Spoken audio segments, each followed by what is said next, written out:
نماز کی 5 وقت کی پابندی نبی کریم صلی اللہ علیہ وسلم کو بتا دیا گیا کہ یہ اول وقت ہے، یہ آخر وقت ہے، اور مردوں کا فرض ہے کہ وہ جماعت کے ساتھ نماز پڑھیں۔ نماز کی پابندی آج آپ دیکھ رہے ہیں، نماز کی پابندی ہے ہی سر سے نہیں، وہ مجبوراً جمعے کو جانا پڑتا ہے یا عیدین پہ، ورنہ کبھی پڑھ لی کبھی نہیں پڑھی۔ ایسی نماز اللہ کو قبول نہیں ہے۔ نماز با جماعت کا اہتمام نمبر 4، اور نمبر 5 تلاوت قرآن۔ تلاوت قرآن کے بارے میں کیا اللہ تعالیٰ کیا فرماتے ہیں، جلدی بتائیں، اور تلاوت کا صحیح مفہوم کیا ہے؟ سر جتنا آپ کو حق کا یاد تلاوتی ہی آسانی سے جتنا پڑھ سکے اتنا پڑھیں۔ اور یہی تو سمجھ ہے۔ کے سمجھ کے عمل کے لحاظ سے پڑھنا۔ اب سارے لوگوں نے بڑی ادھوری تعریف بتائی ہے، بڑے غور سے سنیں۔ اصل میں تلا یتلو، تلا مضارع ہے، یتلو ساری تلا ماضی ہے اور یتلو مضارع ہے۔ تلا کا مطلب ہے پیچھے پیچھے چلنا، ایسا چلنا کہ جو آگے چل رہا ہے جو پیچھے چل رہا ہے دونوں اس بیچ میں کوئی سپیس نہ ہو، یعنی پوری طرح اس کی پیروی کرنا، یہ ہے تلاوت کا مطلب۔ پڑھنا اور چیز ہے، تلاوت اور چیز ہے۔ تو ابھی جو ایک خاتون نے کہا کہ یتلو حق کا تلاوت ہی، وہ تلاوت کا حق ادا کرتے ہیں، یعنی پڑھ کے سمجھ کے غور و فکر کر کے کہ وہ بالکل حق ہے اس کے مطابق زندگی گزارتے ہیں، یہ ہے تلاوت قرآن۔ یہ معنی ہم نے کبھی کسی نے نہیں بتایا۔ سینما کا افتتاح ہوتا ہے تو کہتے ہیں یہ تلاوت قرآن کر رہا ہے، بھائی وہ تو قرآن کے خلاف کر رہا ہے، تلاوت کہاں کر رہا ہے؟ یہ ہم نے تلاوت کا معنی سمجھا ہے، تو ہماری نمازیں کیسے ٹھیک ہوں؟ اب یہاں آپ نے دیکھا کہ ظاہری عبادات میں نے جو نمبر 5 پہ رکھا ہے تلاوت قرآن، سورہ فاتحہ پڑھ رہا ہے یا کوئی بھی سورت پڑھ رہا ہے قرآن کی، تسبیحات پڑھ رہا ہے، سب چیزوں کا پورے شعور کے ساتھ سمجھے اور پھر ان پر عمل کرنے کا حق ادا کرے، یہ ہے تلاوت۔ انصر صاحب سمجھ میں آئی کہ نہیں آئی؟ انصار بھائی؟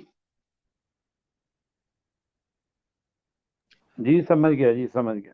آپ 1 منٹ ضائع کریں گے نا لوگوں کا تو 60، مائک آف ہو جاتا ہے جی۔ تو مائک کو آن رکھے نا۔ اچھا ٹھیک ہے، آن ہے۔ اچھا، اب یہ تھے ظاہری آداب 5، اور باطنی آداب سنیں۔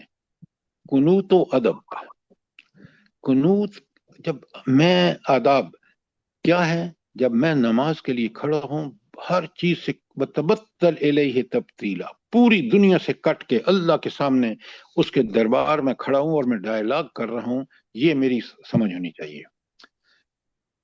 خشوع، دل میں خوف، دل میں کس بات کا خوف؟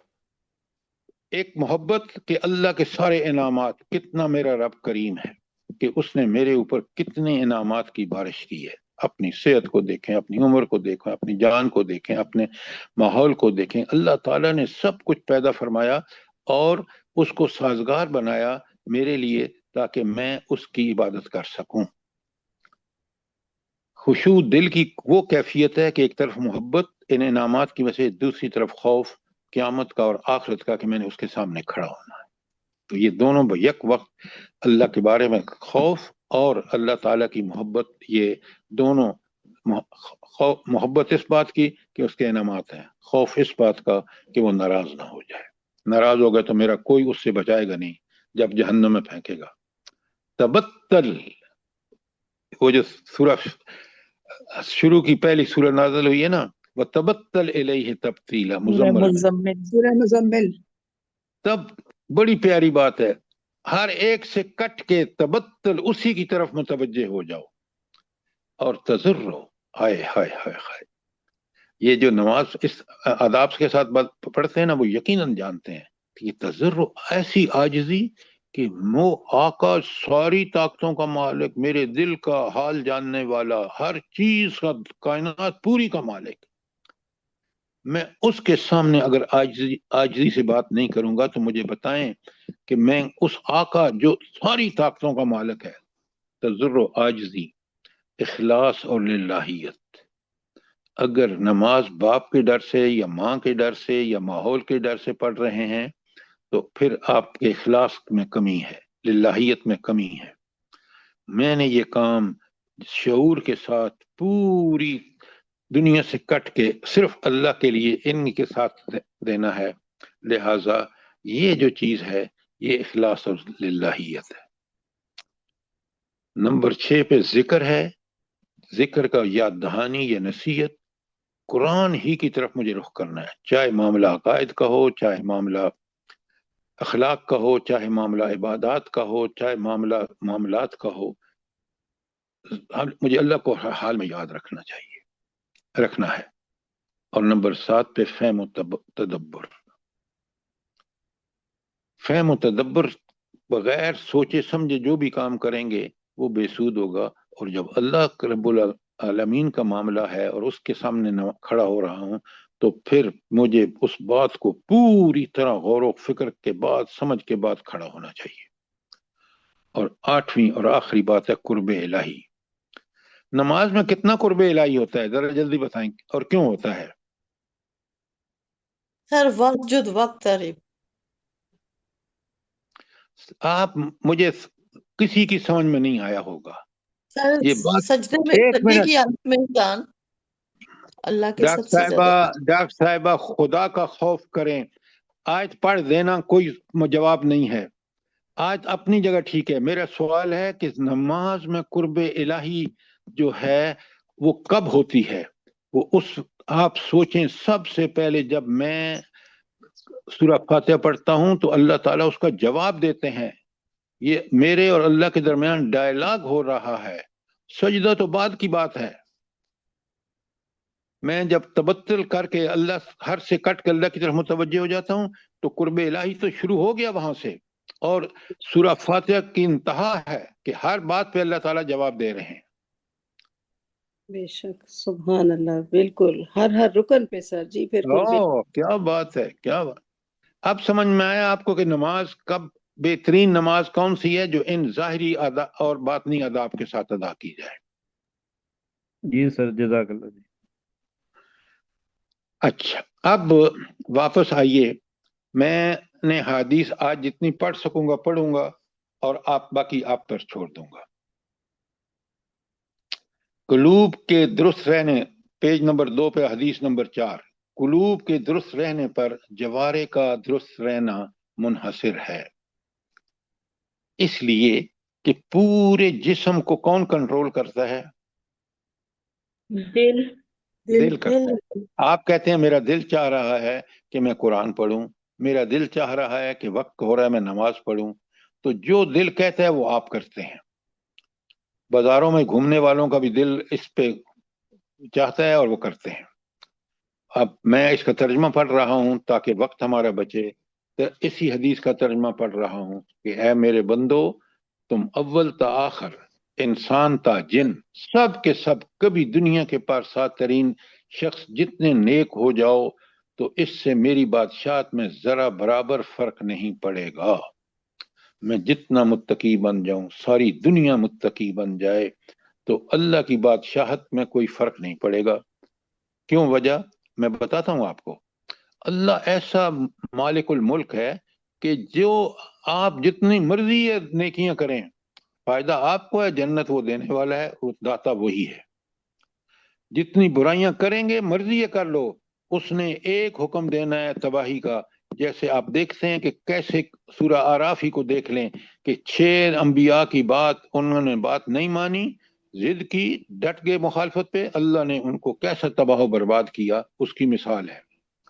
تو اللہ کا کوئی فائدہ نہیں کہ آپ نیک بن جائیں، اللہ کا کوئی فائدہ نہیں کہ آپ برے سے برا انسان بن جائیں، اس لیے کہ آپ اللہ کے کنٹرول سے باہر ہو ہی نہیں سکتے۔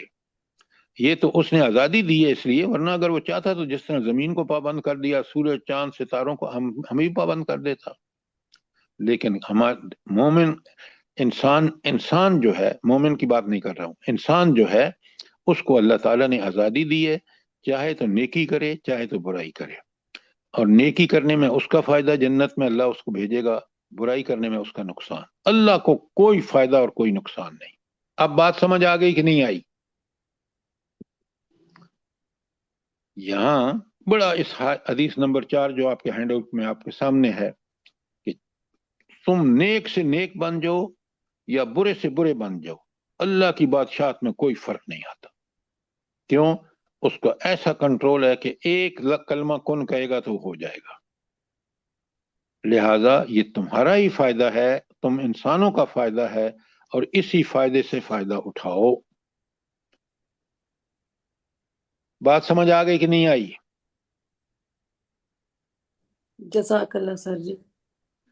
اچھا، حدیث نمبر 5 دیکھیں، اللہ تعالیٰ فرماتے ہیں یہ دلیل ہوئی اس بات کی کہ پارسائی اور بدکاری کا اصل محل قلوب ہی ہے، کہ دل میں اگر اس روح کی اللہ سے جوڑا رکھا ہے، اللہ سے روح جڑے رہنا، اللہ کے احکامات کی پابندی کب کرے گا روح؟ جلدی بتائیں۔ جب نفس ہمارا پہ عمل کرے گا۔ سب قلب ٹھیک ہو، آپ الٹی بات مت کریں، آپ قلب بالکل مطمئن ہوگا۔ سیدھی اور آسان بات سنیں۔ بات اگر وہ پارسائی اور پارسا بننا چاہتا ہے، بدکاری سے بچنا چاہتا ہے، تو روح کو جوڑ دے اللہ سے، اور اللہ کو روح سے جوڑنے کے لیے صرف قرآن اور نبی کریم صلی اللہ علیہ وسلم کا طریقہ، بس بات ختم۔ آپ آتے بعد میں پڑھیں، پہلے لوگوں کو بات سمپل الفاظ میں سمجھائیں۔ بات سمجھ میں آئی کہ نہیں آئی؟ الحمدللہ۔ الحمدللہ۔ اچھا، پھر فرمایا دل کو پارسائی سکھا دی گئی ہو تو جوارے میں وہ آپ سے آپ چھلکنے لگے گی، دل میں بدکاری بیٹھی ہوئی ہو تو جوارے میں آپ سے آپ آئے گی۔ میں نے اللہ کی کتاب کو چھوڑ دیا، نعوذ باللہ، حضور نبی کریم صلی اللہ علیہ وسلم کے طریقے کو چھوڑ دیا، اب میرا دل چاہے گا کہ میں ڈھیروں برائیاں کروں، کیونکہ میں اب آ گیا اس روح کے ساتھ، اس دل کے ساتھ جو برائی ہی کو پسند کرتا ہے، اگر نیکی کو پسند کرتا تو اللہ کے حکم پہ چلتا۔ کتنی پیاری بات ہے۔ آیت حدیث نمبر 6 میں کہا اللہ خبردار، ان فی الجسد مضغہ، جسم میں ایک خون کا دوسرا ہے، بوٹی ہے، اذا صلحت، جب وہ ٹھیک ہو جائے، صلحت صلح الجسد کلہ، سارے کا سارا جسم ٹھیک ہو جاتا ہے، وَإِذَا فَسَدَتْ، جب وہ فساد زدہ ہو جاتا ہے، فسد الجسد کلہ، سارا جسم فساد زدہ ہو جاتا ہے، اور وہ کیا ہے؟ الا وہی القلب۔ اچھا، یہ دل کیوں ٹھیک ہو جاتا ہے بنا؟ اور دل فساد زدہ کیوں ہو جاتا ہے؟ جلدی کریں، جلدی بتائیں۔ دل ٹھیک ہوتا ہے تلاوت آیات سے، اور اللہ سے دوری پہ دل برا ہو جاتا ہے۔ میرا سوال کیا تھا ڈاکٹر صاحبہ؟ دل کب ٹھیک ہوتا ہے اور کب نہیں ٹھیک ہوتا ہے، میرے ذہن میں یہی ہے۔ ہاں، آپ نے جو جواب دیا ہے اس کا ٹھیک جواب سنیں۔ دل اس وقت ٹھیک ہوگا جب روح کا تعلق اسی طرح قائم رہے گا جس طرح اللہ نے اس کو بھیجا ہے، وہ اس کا اوبیڈینٹ بن جائے گا۔ روح اسی وقت اللہ کا اوبیڈینٹ بنے گا، اور جب روح اوبیڈینٹ بنے گا تو دل ٹھیک ہوگا۔ روح اسی وقت اوبیڈینٹ بنے گا جب قرآن پہ عمل کرے گا اس طریقے پر جس طریقے پر نبی کریم صلی اللہ علیہ وآلہ وسلم نے بتایا ہے۔ یہ ہے جواب۔ اور روح میں فساد اس وقت ہوگا جب دل میں ساری فساد، کیوں دل خراب ہو گیا، جب روح جو ہے وہ اس کو اس کی غذا نہیں ملے گی۔ اس کی غذا کیا ہے؟ قرآن اور سنت۔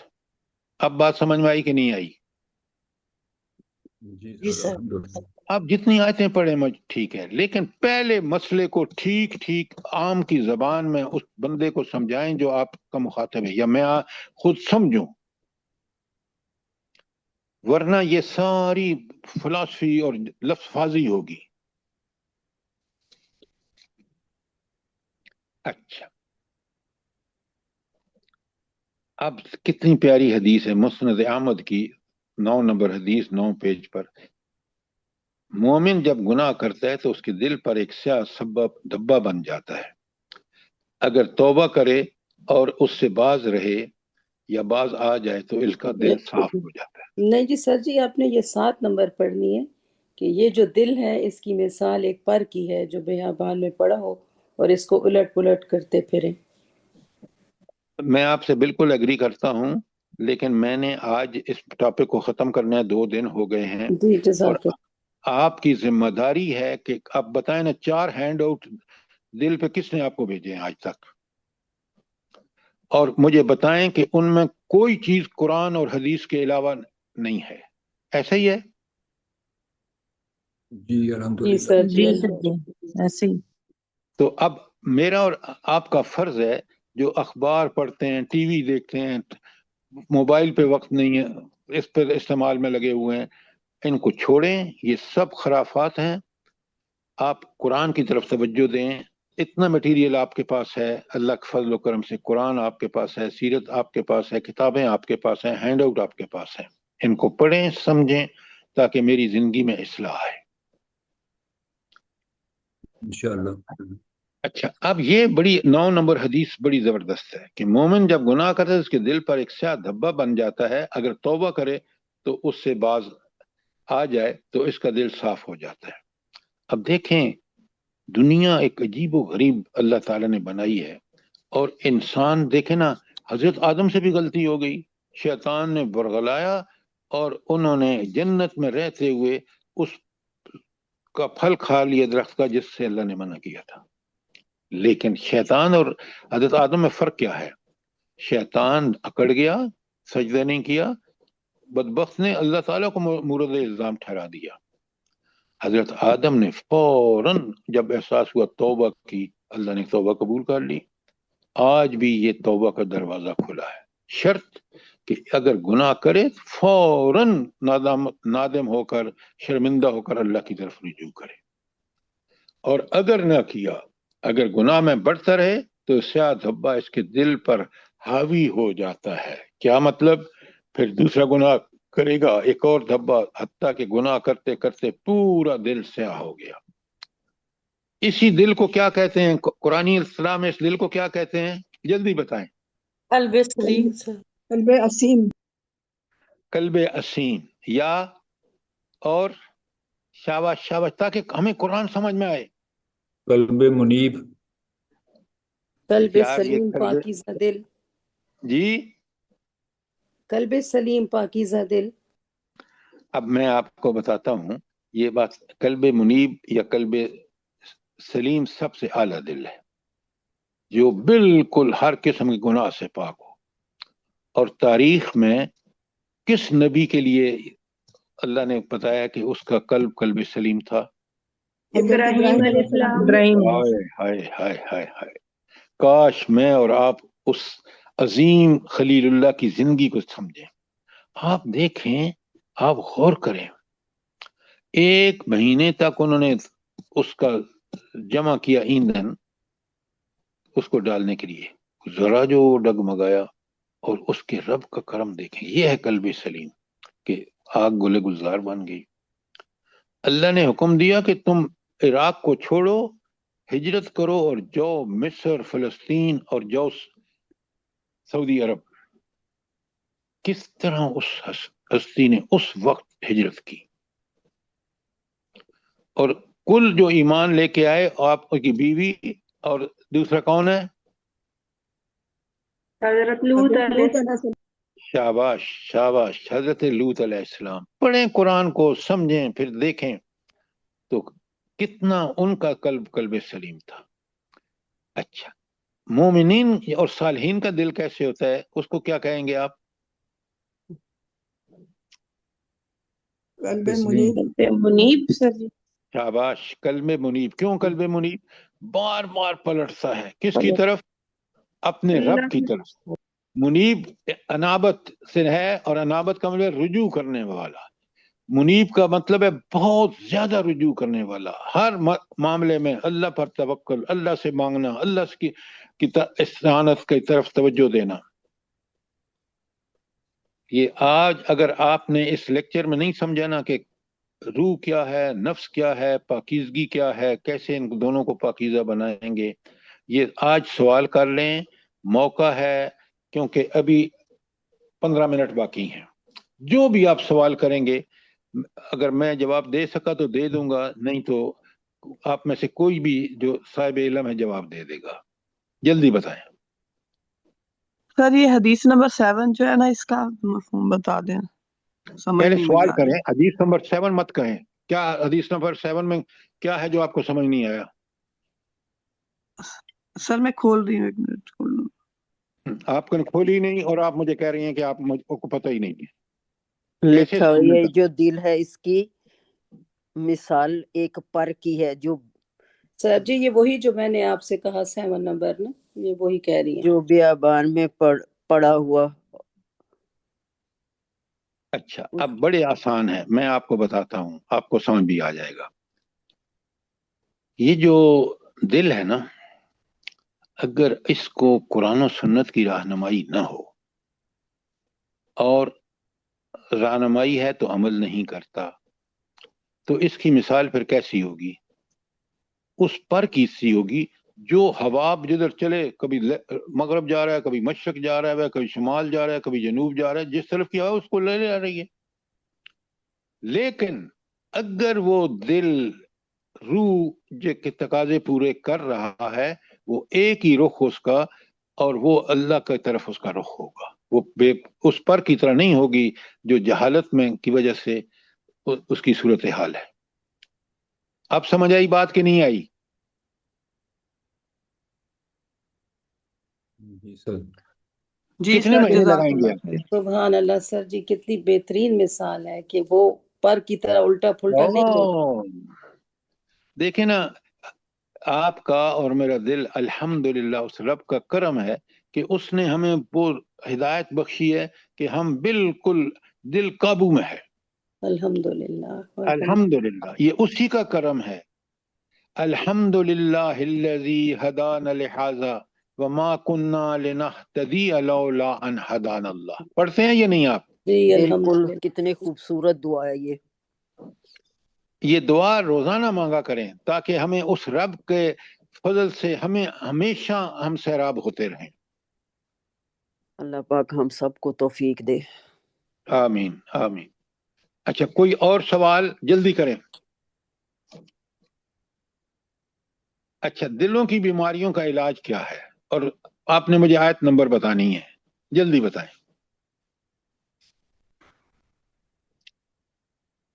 سورہ سر نحل جی میں سورہ ہے. یونس ہی کا جاءتکم موعظۃ من ربکم. شاباش شبانہ شاباش. یہ آیت بڑی قیمتی ہے، یونس کی 57 کہ اللہ کی موعظت سے جس نے، اور یہ شفاء لما فی الصدور ہے، ساری سینوں کی بیماریاں، کفر، نفاق، حسد، بغض، کوئی بھی چیز دیکھ لیں. وہدن، اور یہ قرآن ہدایت ہے. اور جب ہدایت حاصل کرے گا اس قرآن سے تو کس کا اللہ تعالیٰ اس کو کیا عنایت فرمائیں گے؟ رحمت کا مستحق ہو ہائے جائے گا. ہائے ہائے، کاش اس کو پڑھیں سمجھیں. اچھا ایک اور آیت بتاتا ہوں.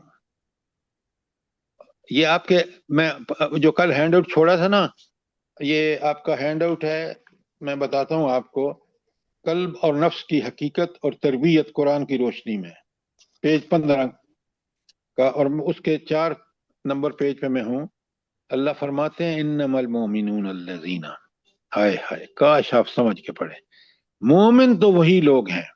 اب ہمیں پتہ چل گیا کہ اللہ کے نزدیک مومن کون ہے. نمبر 1، اذا ذکر اللہ، جب اللہ تعالیٰ کا ذکر ہو، وجلت قلوبہم، ان کے دل دہل جاتے ہیں، ڈر جاتے ہیں، خوفزدہ ہو جاتے ہیں. اچھا اللہ کے ذکر سے دل کیوں ڈر جاتے ہیں؟ جلدی بتائیں، کون سی صفت اللہ کی؟ وہو بکل شیء علیم، علیم بذات الصدور. عقاب سر.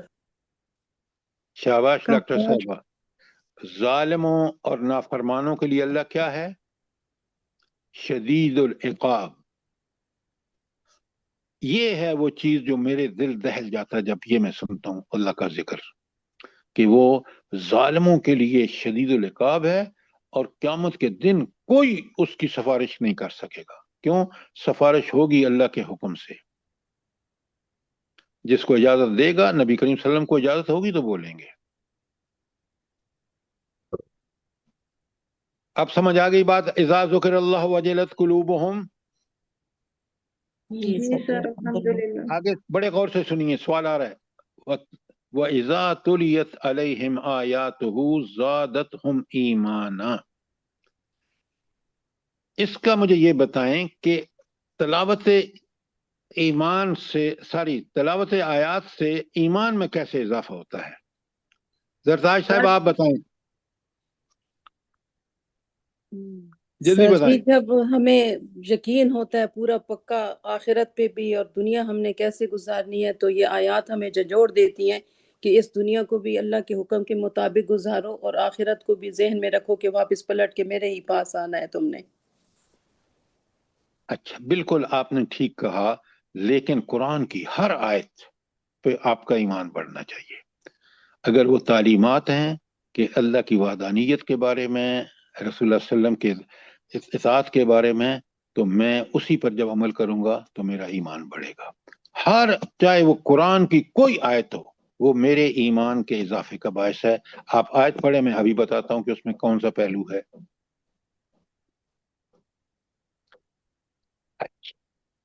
دوسری بات، وَعَلَىٰ رَبِّهِمْ يَتَوَكَّلُونَ، اور توکل صرف اپنے رب پہ کرتے ہیں. اس کا کیا مطلب ہے؟ جلدی بتائیں. جی انہیں معلوم ہوتا ہے کہ ہر چیز اللہ کے اختیار میں ہے اور اس کے کرنے سے ہی سب کچھ ہوگا. آپ اگر مجھے وہ نہیں مثال دیں، چاہتے آپ مجھے مثال دیں.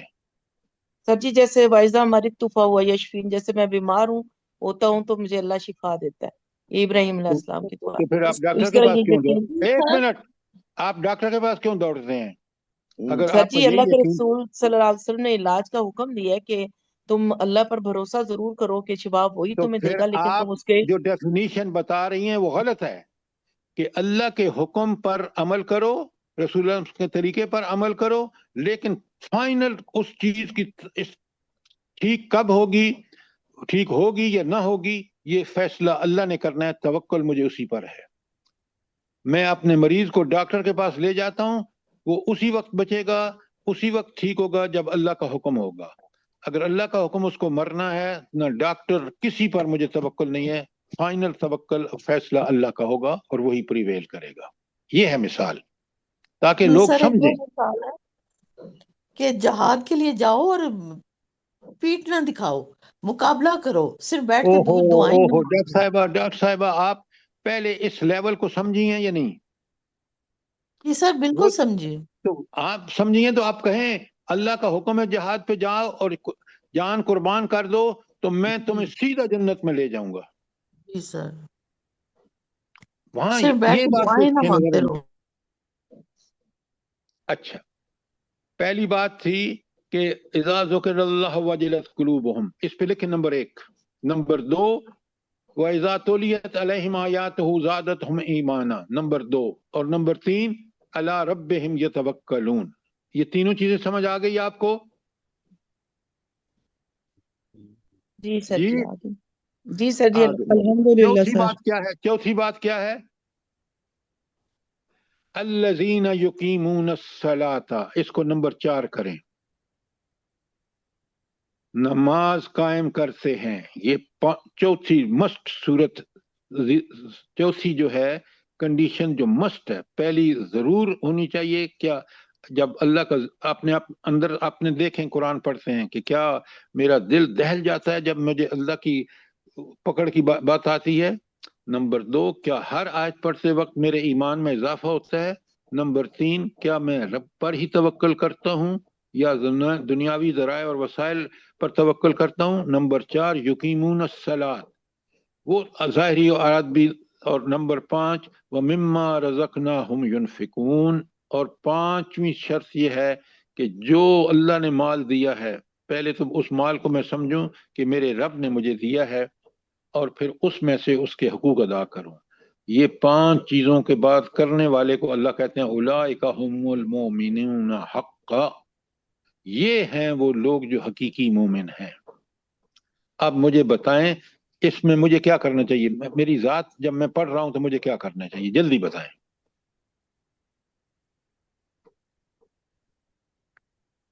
اللہ تعالیٰ نے یہ آئینہ مجھے دکھا دیا ہے، 5 چیزیں ہیں تو مومن ہو، اس میں کمی ہے تو تم کم درجے کے مومن ہو، اگر اس کے خلاف کر رہے ہو تو تم کافر ہو عملاً، چاہے ایمان کے 100 دفعے کرو۔ یہی آج ہمارا حال ہے۔ ایک ایک آیت کو پڑھیں، سمجھیں۔ یہاں 5 صفات ہیں حقیقی مومن کی۔ بات سمجھ آئی ہے کہ نہیں آئی؟ جی سر، یہ جی سر، صفات اپنے اندر پیدا کرنی چاہیے۔ جزاک اللہ۔ اچھا اب دیکھیں، ایک طرف اللہ فرماتے ہیں کہ اولئک هم المؤمنون حقا، یہ پہلے کہ وہ سچے پکے مومن تو وہ ہیں جن میں یہ 5 صفات ہیں، اور پھر کہا لہم درجات عند ربہم مغفرۃ ورزق کریم، انعامات آخرت میں کیا ہوں گے؟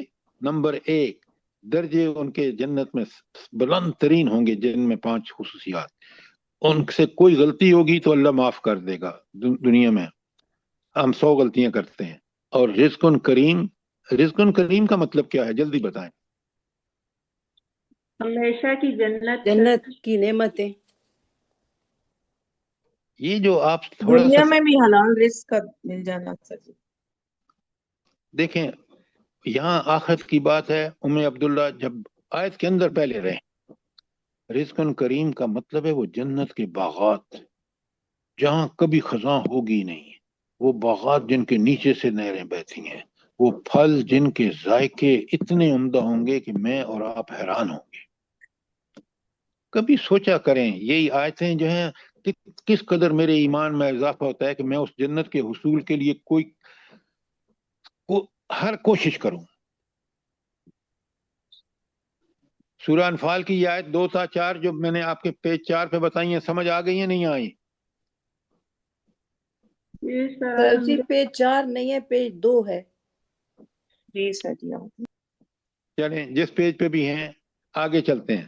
تیسری آیت اب دیکھیں، یہ جو ہم تلاوت کا معنی پڑھنا کرتے ہیں، اقرا یا قرأ یقرأ، یہ اس کے معنی مختلف ہیں۔ تلاوت کا مطلب ہے پیچھے پیچھے چلنا، پڑھنا، سمجھنا، غور و فکر کر کے برحق سمجھ کے اس پہ عمل کرنے کی کوئی کسر نہ چھوڑنا۔